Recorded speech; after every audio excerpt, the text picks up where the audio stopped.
The name Jesus is a whisper on her lips, but it has to be louder than the roar of 10,000 souls packed into Rouen marketplace, louder than the crackle of the executioner's torch being pressed against dry wood. Joan clutches the makeshift cross a sympathetic English soldier gave her, its rough splinters digging into her palms, the only solid thing in a world that's dissolved into nightmare.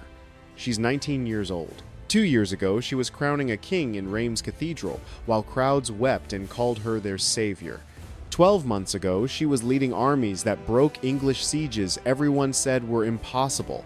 Now she's chained to a stake on a scaffold built so high that every person in this city can watch her burn. The paper cap on her head proclaims her crimes: heretic, relapsed, apostate, idolater. Bishop Pierre Cauchon, the man who orchestrated her trial, watches from a privileged seat, satisfaction written across his face. The English soldiers who guard her look away, unable to meet her eyes. And the king she crowned, the man whose throne she secured with her blood and miracles? Charles VII sent no ransom, no rescue, no acknowledgement she even existed. She is utterly alone, except for the voices that have guided her since she was 13.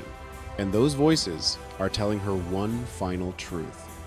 This fire will not destroy you. It will transform you into something they can never kill. Before we descend into the flames that consumed the Maid of Orleans, hit that subscribe button for Medieval Spirits and smash the like. Because what you're about to discover is how a peasant girl who heard divine voices rose to save a kingdom, only to be betrayed by everyone she trusted and condemned to die by the very church she revered. How her trial was one of history's most corrupt show trials, designed not for justice, but for character assassination. How she faced down the theological might of the University of Paris with answers so brilliant they still echo through law schools today. And how her death by fire was not an ending, but a beginning, transforming her from prisoner to patron saint, from victim to eternal symbol. This isn't the sanitized story they teach in school. This is the brutal truth preserved in trial transcripts and eyewitness accounts. Now let's go back to where this horror truly began, in the smoking ruins of a kingdom tearing itself apart.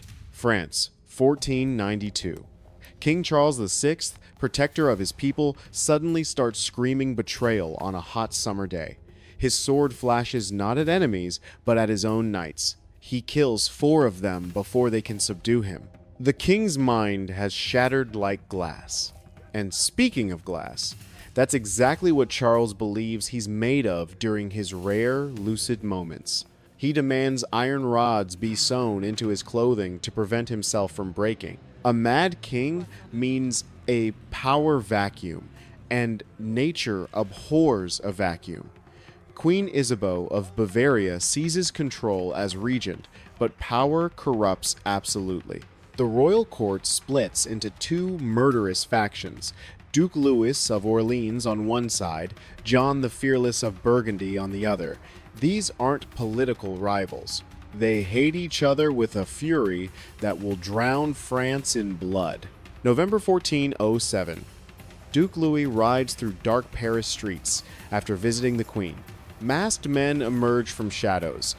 They don't just kill him, they butcher him like an animal. When authorities find the body, one detail makes everyone gasp. His hand has been completely severed, a message written in flesh and bone. John the Fearless didn't just order the assassination, he bragged about it, strutted into Paris, defending his actions, daring anyone to challenge him. The Armagnacs, Louis' faction, swear vengeance.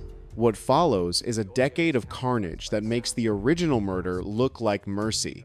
Brother turns against brother. Armies don't just fight, they butcher. Villages burn.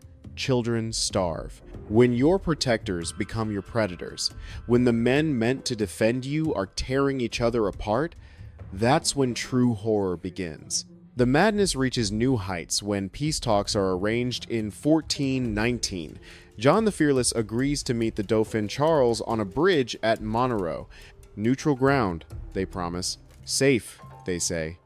John walks onto that bridge confident. He never walks off. The Dauphin's men strike him down in cold blood, an axe splitting his skull open. John's son Philip inherits not just Burgundy but his father's murder, and his response shocks everyone. Instead of seeking revenge against the Dauphin alone, Philip makes a deal with the devil. He allies with England, France's ancient enemy. Together, they convince the Mad King and Queen Isabeau to sign the Treaty of Troyes. The terms are unthinkable. The Dauphin is disinherited, declared a bastard. Henry V of England will inherit the French throne. France isn't just losing a war.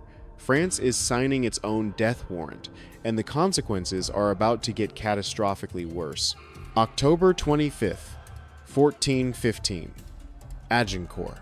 French nobles, glittering in expensive armor, charge across a muddy field toward English positions. They outnumber the enemy, but what happens next is slaughter.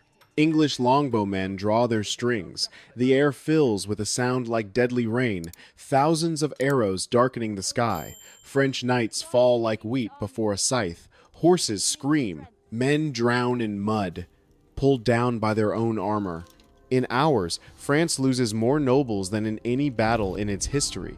The English don't just win, they humiliate France. Henry V marches through French territory like he owns it, because soon, legally, he will. The Dauphin Charles, disinherited by his own parents, flees south to Chinon, where he sets up a pathetic court. People call him mockingly the King of Bourges, a pretender clinging to dreams while his kingdom crumbles. Meanwhile, in a tiny village called Domremy, far from royal courts and great battles, something extraordinary begins. A 13-year-old peasant girl named Joan is in her father's garden when she hears it, a voice clear as a bell, accompanied by blinding light. The voice claims to be Archangel Michael, and he has a message that will change everything. More voices join: Saint Catherine, Saint Margaret. They speak to her regularly, teaching her, preparing her. For 3 years, she keeps this secret, even as the voices grow more insistent. Then, when she turns 16, they give her specific instructions that must terrify her. You will save Orleans. You will crown the Dauphin. You will drive the English from France. Think about that for a moment. An illiterate peasant girl who's never traveled more than a few miles from home, who's never held a weapon, is being told by heaven itself to save a kingdom. Most people would think they'd gone mad. But Joan knows better. She knows these voices are real. The war comes to Domremy in brutal fashion. Burgundian raiders sweep through, burning homes, stealing livestock, terrorizing civilians. Joan watches her neighbors flee, sees smoke rising from burning cottages, hears the screams. The war has reached her doorstep, and her voices grow more urgent. Save France, crown the Dauphin, drive out the English. But first, she has to convince someone, anyone, to believe her. And that journey begins with a decision that could get her arrested or killed.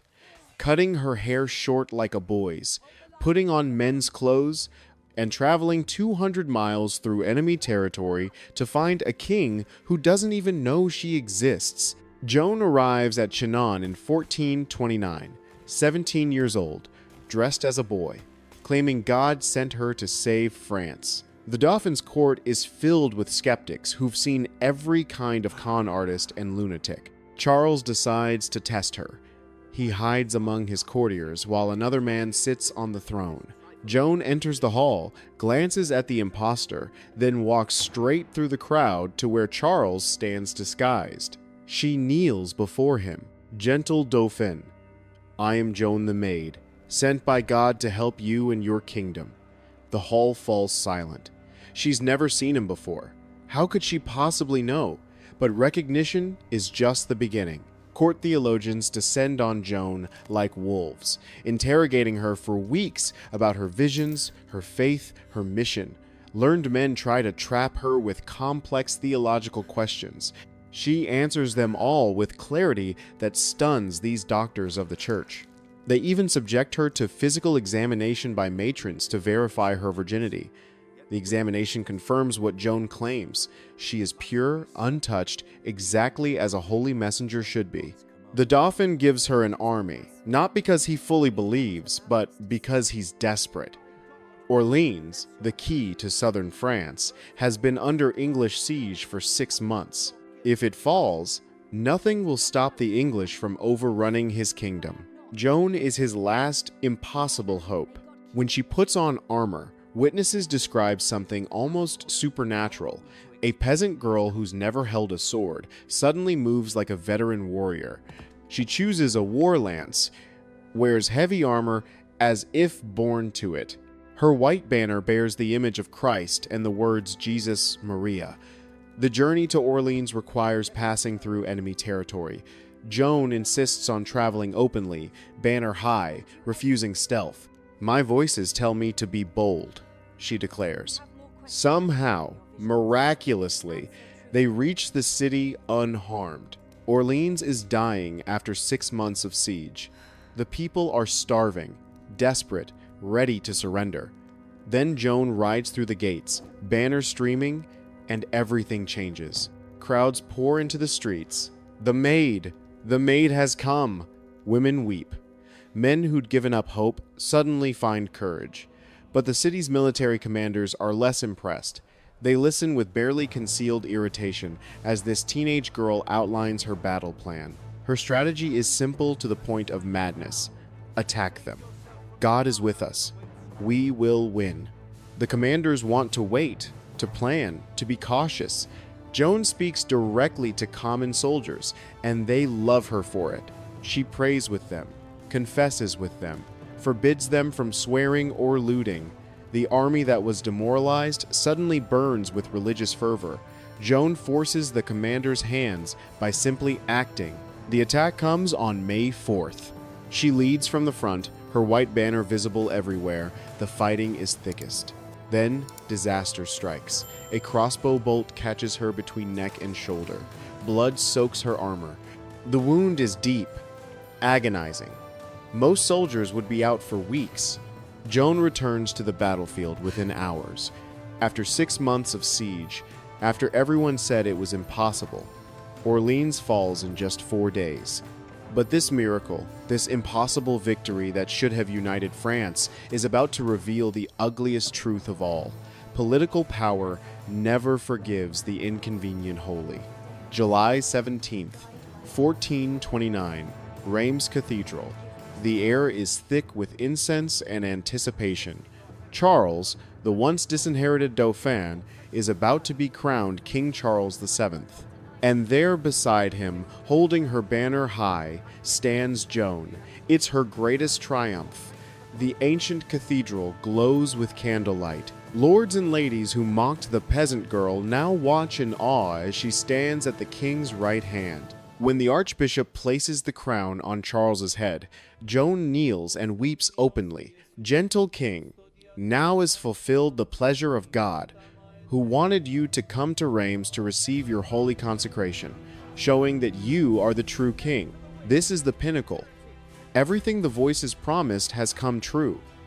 Charles is king. The English claim is shattered. Joan has done the impossible." But almost immediately after the coronation, something changes. Charles VII, now secure on his throne, reveals his true nature. The desperate prince who clung to Joan's every word transforms into a calculating politician.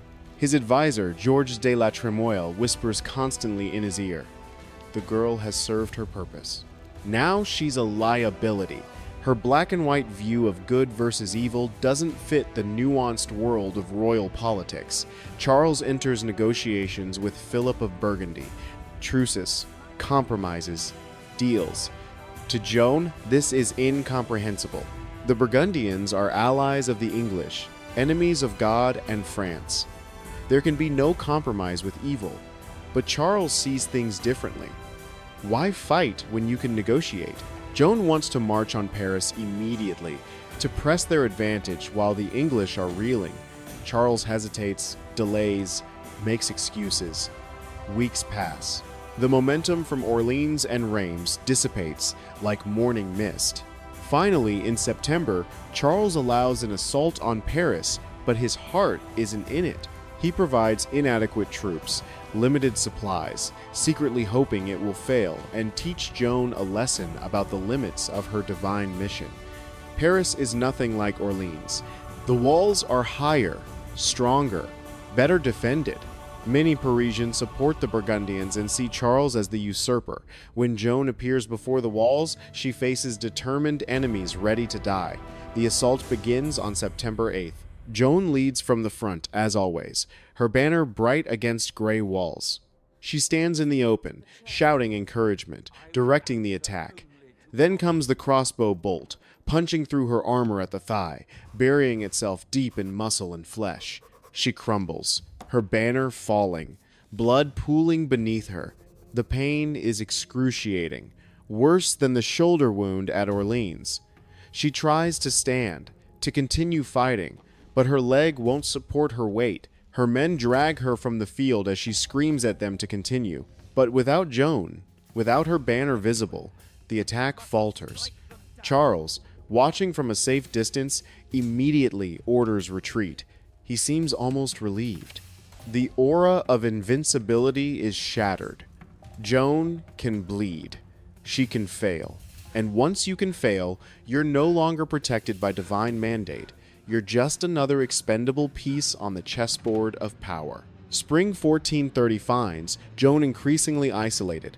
King Charles gives her smaller commands, lesser missions, clearing out brigands, minor skirmishes. The Great Crusade to liberate France has devolved into police work. But Joan attacks each task with desperate energy, as if constant motion could outrun the dark fate her voices whisper about.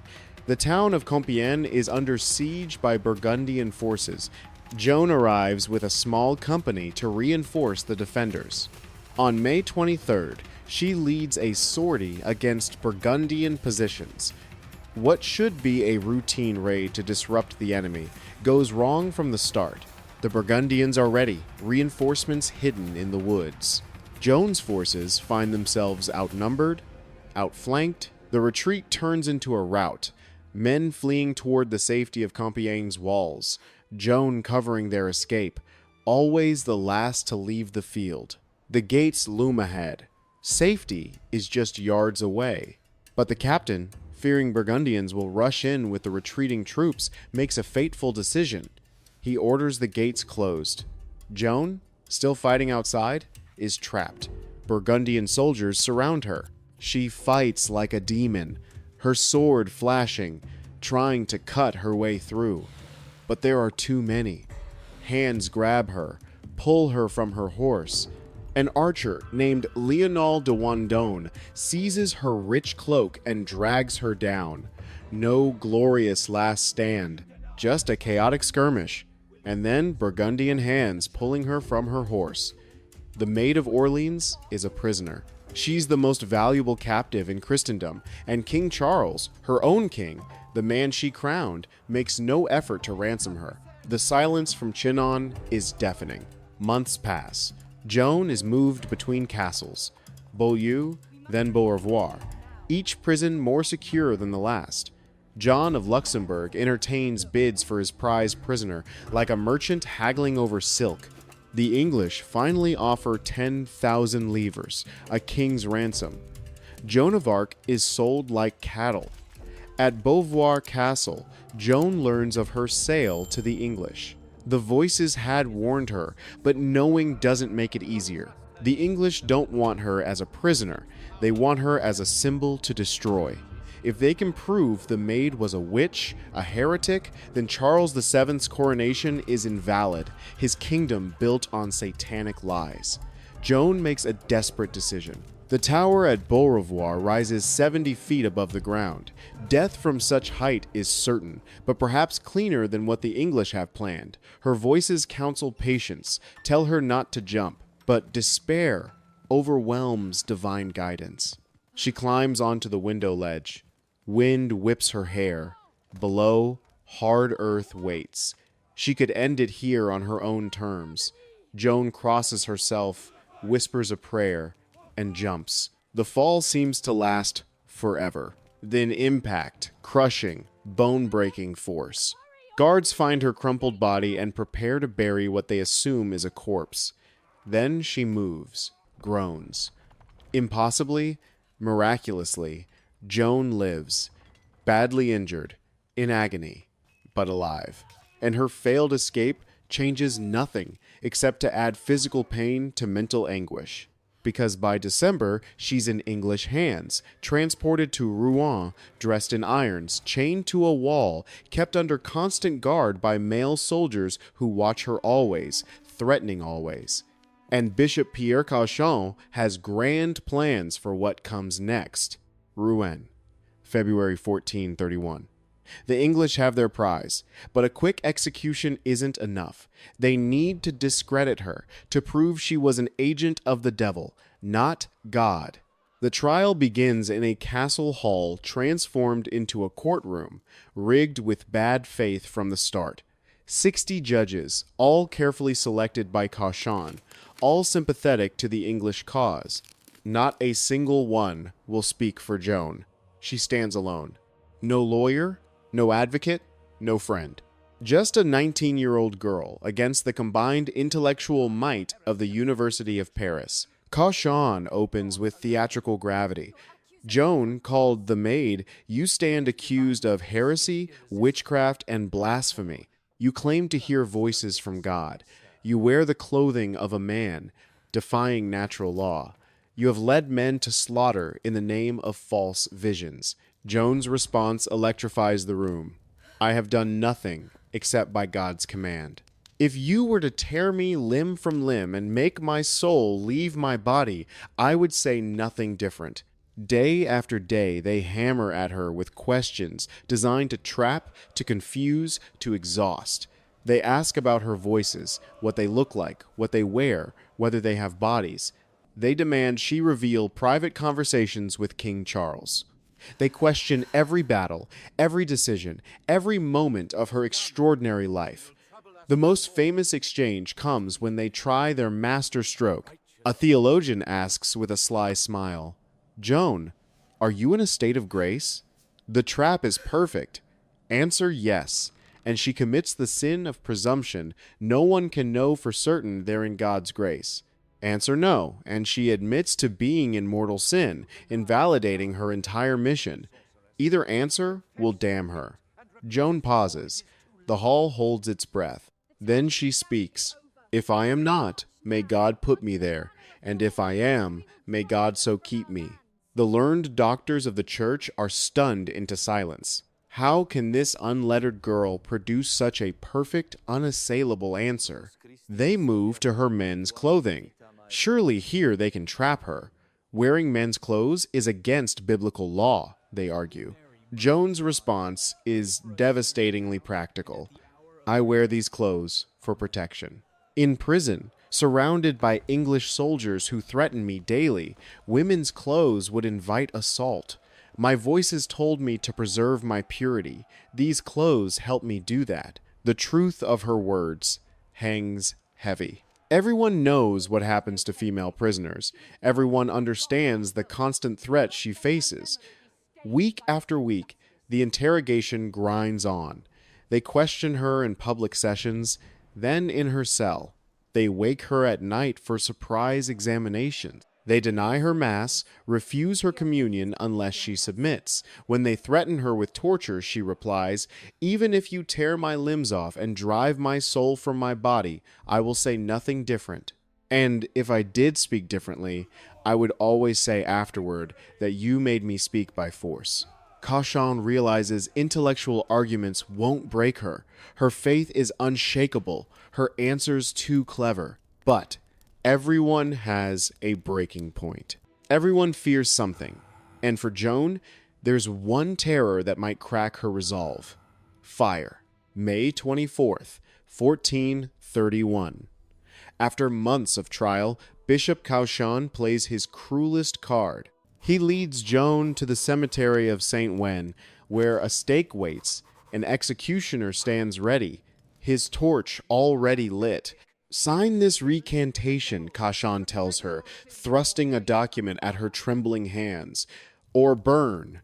right here, right now. The cemetery fills with spectators. English soldiers, French collaborators, curious townspeople.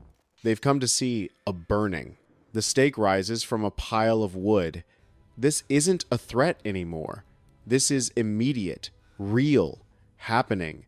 Unless Joan signs. The document confesses to false visions, to heresy, to leading men astray through satanic delusions. It invalidates everything she's done, everyone who believed in her. Sign it, and she lives. But Joan of Arc, the maid, would be dead. Refuse, and she'll be ashes within the hour. Joan looks at the stake. Smoke from the executioner's torch drifts across her face. She's 19 years old. She wants to live. The voices have been silent for days. Terror, raw human terror, overwhelms divine certainty. Her hand shakes as she makes a mark on the document. She can't write her name, but that mark is enough. Joan of Arc has recanted. The crowd's reaction is mixed. Disappointment from those wanting spectacle, relief from those with some compassion left. Cauchon smiles triumphantly. They take Joan back to prison, give her women's clothes to wear. She signed away her mission, her voices, her very identity. But she will live. A broken, defeated life, but life nonetheless. For 2 days, she wears the dress. For 2 days, she lives with the shame of betrayal, not of king or country, but of the voices that guided her since childhood. Guards report she barely speaks, barely eats, a broken doll in a cell. Then, on the morning of May 27th, everything changes. Guards find Joan dressed once again in men's clothes. The accounts differ on how this happened. Some say her voice is returned, furious at her weakness, commanding her to reclaim her mission. Others whisper darker truths, that English guards stole her women's clothes while she slept, leaving only the forbidden men's garments. Some suggest assault or attempted assault forced her back into protective clothing. The truth matters less than the result. Joan stands before them in men's attire, the very thing she'd sworn to abandon. In Cauchon's interpretation of church law, this is relapse. A heretic who recants, then returns to heresy, has chosen damnation. There will be no second chances. My voices have told me I did a wicked thing, Joan declares when questioned. I did it only for fear of the fire. Everything I said in recantation was false. I would rather die than deny what God has commanded me. Whether forced by her tormentors or by her own unbreakable spirit, Joan has made her choice. She will die as the Maid of Orleans, not live as a broken liar. And what's about to happen in Rouen marketplace will echo through eternity. May 30th, 1431. Dawn comes early to Rouen. Joan spends her last night in prayer. Witnesses report she shows no panic, no despair. She confesses to a sympathetic priest, receives communion technically forbidden to heretics, but some rules bend before such obvious faith. They dress her in a long white shift, the garment of the condemned. A paper cap on her head proclaims her crimes: heretic, relapsed, apostate, idolater. The cart of shame carries her through streets where some jeer, some weep, many stare in shocked silence. This girl crowned a king, saved a kingdom, heard the voices of saints. Now she rides to her death like a common criminal. The cart stops. Before her rises the stake mounted on a high scaffold so all 10,000 spectators can see. The pile of wood beneath has been built unusually high, a small mercy from the executioner to ensure smoke will suffocate her before flames reach flesh. Joan climbs the scaffold steadily, refusing assistance. She asks for a cross. A sympathetic English soldier hastily binds 2 sticks together. Joan clutches it to her chest, kissing it repeatedly. Another priest holds up a crucifix from a nearby church, raising it high so she can see it above the rising smoke. The executioner lights the pyre. As smoke begins to curl upward, Joan's voice rings out clear and strong. Jesus! Jesus! She calls on her saints, on the Virgin Mary. No curses. No recantations. No pleas for human mercy, only prayer. The crowd of 10,000 stands transfixed. Some weep openly. An English soldier who'd mocked her throughout suddenly cries out in terror, "We are lost! We have burned a saint!"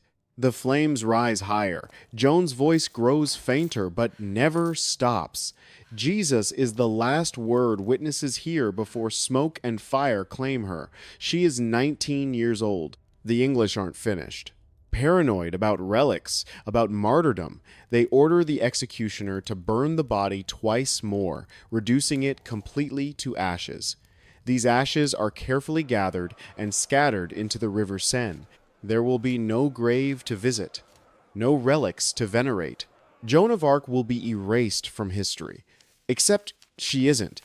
The moment of her death marks not an ending, but a transformation. The witch and heretic begins immediately morphing into a martyr.